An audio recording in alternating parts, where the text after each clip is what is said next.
চলুন ঘুরে আসি আমার নতুন আরেকটি প্রজেক্টে। সেটা হলো কৃষি প্রজেক্ট।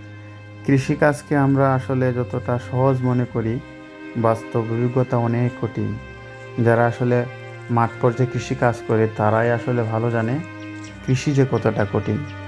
আপনাদের সাথে আজকে এই ছোট্ট একটি কৃষি গল্প শেয়ার করব এবং এর বাস্তব অভিজ্ঞতা এবং কতটা চ্যালেঞ্জিং ছিল এই কৃষিকাজটা করা আমার জন্য, সেই বিষয় নিয়ে আপনাদের সাথে আজকে আমি কথা বলবো। তবে আমার আজকের বিষয় হচ্ছে লাউ প্রজেক্ট। লাউ চাষাবাদ করা তুলনামূলক অন্য ফসল থেকে সহজ, কিন্তু আমার জন্য সহজ ছিল না। কেন সহজ ছিল না তা জানতে হলে এই ভিডিওটি শেষ পর্যন্ত দেখতে হবে। চলুন ঘুরে আসি আমার লাউ প্রজেক্ট থেকে।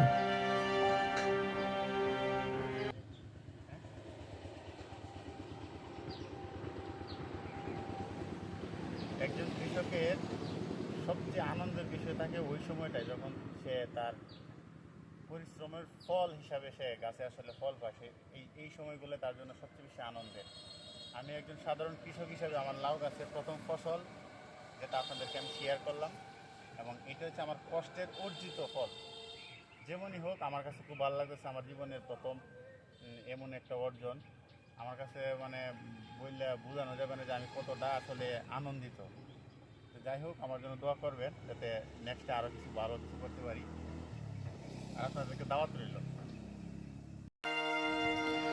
মাঠ পর্যায়ে কৃষিকে যতটা সহজ মনে হয়, বাস্তবতা অনেক কঠিন। যারা মাঠ পর্যায়ে কাজ করে বা মাঠে কাজ করে তারাই কেবল বলতে পারে কৃষি কতটা চ্যালেঞ্জিং পেশা এবং কৃষি কতটা চ্যালেঞ্জ। আমি যেহেতু একটি ছোট্ট প্রজেক্টে কাজ করেছি, আমার ছোট্ট অভিজ্ঞতা থেকে বলছি, কৃষিকাজ অত্যন্ত চ্যালেঞ্জিং একটি পেশা যদি আপনি সঠিক তথ্য না জানেন।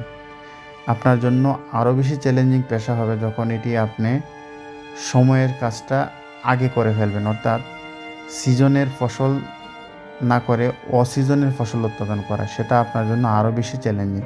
যেহেতু এটা বর্ষাকাল, এই সময় দেশি লাউয়ের সময় না। আমি ওই সময় যেহেতু দেশি লাউয়ের প্রজেক্ট হাতে নিলাম, তো আমার জন্য অভিজ্ঞতাটা ছিল অত্যন্ত তিক্ত।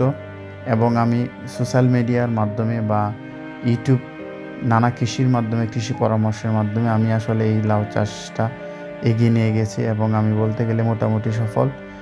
আর সফলতার প্রতীক হিসাবে আমার হাতে ফসল দেখতে পাচ্ছেন। আপনাদেরকে বলবো, কৃষিকাজ করেন, কৃষিতে এগিয়ে আসুন, আধুনিক প্রযুক্তিকে ব্যবহার করুন, আমরা ভালো কিছু করতে পারবো। সবাই ভালো থাকবেন, কৃষিতে এগিয়ে আসুন, আমার জন্য দোয়া করবেন আমি যাতে নতুন কোনো প্রজেক্ট বা নতুন কোনো কিছুতে এগিয়ে আসতে পারি, নতুন কোনো ফসল উৎপাদনে উৎসাহী হতে পারি। সবাই ভালো থাকবেন।